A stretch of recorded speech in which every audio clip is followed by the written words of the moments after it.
ننھی گلہری گلو جنگل کے اس حصے میں رہتی تھی جہاں درخت خوب گھنے اور ہرے بھرے تھے۔ ایک دن اس کی ماما نے کہا، گلو، میں کھانے کی تلاش میں جا رہی ہوں، تمہارے بابا دوسرے جنگل گئے ہیں، میری غیر موجودگی میں گھر سے باہر نہ جانا، کیونکہ آج موسم کے آثار ٹھیک نہیں، بارش اور تیز ہوا چلنے کا امکان ہے۔ گلو نے اس وقت تو سر ہلا دیا، لیکن ماما کے چلے جانے کے تھوڑی ہی دیر بعد اسے اپنی دوست منکی کا خیال آیا، جو اس کے گھر سے تھوڑے فاصلے پر رہتی تھی۔ منکی کا گھر جنگل کے بیچوں بیچ ایک بڑے سے ٹیلے کے دامن میں بنی سرنگ میں تھا۔ آسمان پر بادل سورج سے آنکھ مچولی کھیل رہے تھے۔ تھوڑی ہی دیر میں سورج چاچا ہار گئے اور اپنا منہ چھپا لیا۔ ہر طرف سیاہ بادل چھا گئے۔ ابھی گلو آدھے راستے میں تھی کہ اچانک بجلی چمکی، الفا چیلت کودتی۔ گلو ڈر گئی اور تیزی سے بھاگنے لگی۔ سامنے سے خرگوش میاں اپنے گھر کی طرف جاتے دکھائی دیے۔ گلو کو بھاگتے دیکھ کر انہوں نے زور سے کہا، ادھر کہاں جا رہی ہو؟ چلو واپس اپنے گھر چلی جاؤ، تمہیں کس نے کہا تھا کہ اس موسم میں گھر سے نکلو؟ جو ہی بجلی تیزی سے چمکی، گلو نے گھبراہٹ میں سامنے دیکھے بغیر چھلانگ لگائی اور اونچے درخت سے اس کا سر ٹکرا گیا۔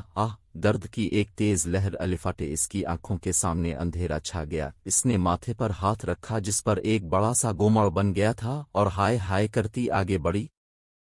خرگوش میاں بڑبڑائے، اندھی ہو، نظر نہیں آتا؟ گلو تیزی سے دوسری طرف موڑی تو کانٹے دار جھاڑیوں میں پاؤں جا پڑا۔ اس کے منہ سے ایک تیز چیخ نکلی اور وہ لنگڑاتی ہوئی راستے کے درمیان میں چلنے لگی۔ بلاخر گرتی پڑتی وہ گھر پہنچ ہی گئی۔ اسے چوٹ لگی تھی اور درد بھی ہو رہا تھا۔ گھر کے ایک کونے میں بیٹھ کر وہ رونے لگی اور روتے روتے سو گئی۔ جب اس کی آنکھ کھلی تو بارش تھم گئی تھی، آسمان صاف ہو چکا تھا۔ اس نے باہر جھانک کر دیکھا تو ماما واپس آتی دکھائی دیں۔ اسے ایک بار پھر رونا آ گیا۔ جو ہی اس کی ماما اندر داخل ہوئی وہ دوڑ کر ان سے لپٹ گئی۔ ماما نے اسے مٹی اور کیچڑ میں لت پت دیکھا تو پریشان ہو گئیں۔ اس کے سر پر ہاتھ رکھا تو گومڑ پر جا لگا۔ گلو زور سے رونے لگی اور روتے روتے ماما کو سارا قصہ سنا دیا۔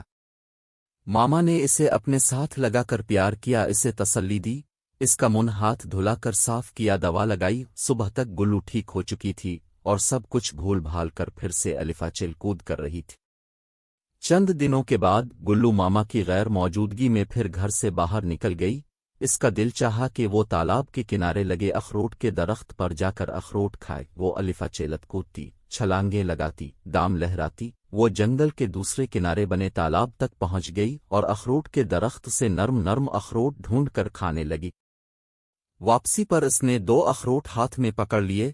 وہ انہیں چھپانا چاہتی تھی تاکہ کچھ دن بعد نکال کر کھا لے۔ اکا بادل اکٹھے ہو رہے تھے۔ اس نے سر الفا ٹے کر آسمان کی طرف دیکھا تو سورج میاں منہ چھپاتے دکھائی دیے۔ ہائے اللہ، آج پھر بارش ہوگی، مجھے فوراً گھر چلے جانا چاہیے، اس نے سوچا۔ درخت سے نیچے آتر اور اپنے گھر کی طرف دوڑنے لگی۔ راستے میں کھود نظر آئی۔ گلو نے جلدی جلدی اخروٹ اس میں چھپا دیے اور چھلانگیں لگاتی آگے بڑھنے لگی۔ ابھی آدھے راستے میں تھی کہ بجلی چمکی، پانی ٹپ ٹپ برسنے لگا۔ راستے میں پتھر سے ٹھوکر لگی۔ اف، اس کے منہ سے نکلا۔ پاؤں میں شدید درد کی ٹھیس الفاٹے۔ اسی وقت بارش سے بچنے کے لیے درخت کی اوٹ میں بیٹھی بلی کی آواز سنائی دی، اور ڈرنے کی کوئی بات نہیں، ہمت کرو، سامنے دیکھ کر قدم بڑھاؤ۔ گلو نے چپ نہ ہو کر بھی بلی کی طرف دیکھا اور اعتماد سے قدم بڑھانے لگی۔ شاباش ننھی گلہری، شاباش، اسے بلی کی آواز سنائی دی۔ وہ اور تیزی سے بھاگنے لگی۔ تھوڑی ہی دیر میں وہ گھر پہنچ گئی، اگرچہ وہ ساری کی ساری بھیگ چکی تھی اور اس کے پاؤں سے خون بہہ رہا تھا، لیکن دانا دشمن کی حوصلہ افزائی نے اس کی ہمت بڑھا دی۔ گلو نے ماما کے آنے سے پہلے ہی اپنا زخم خود ہی صاف کر لیا۔ گھر پہنچنے کی خوشی میں وہ ہر تکلیف بھول چکی تھی۔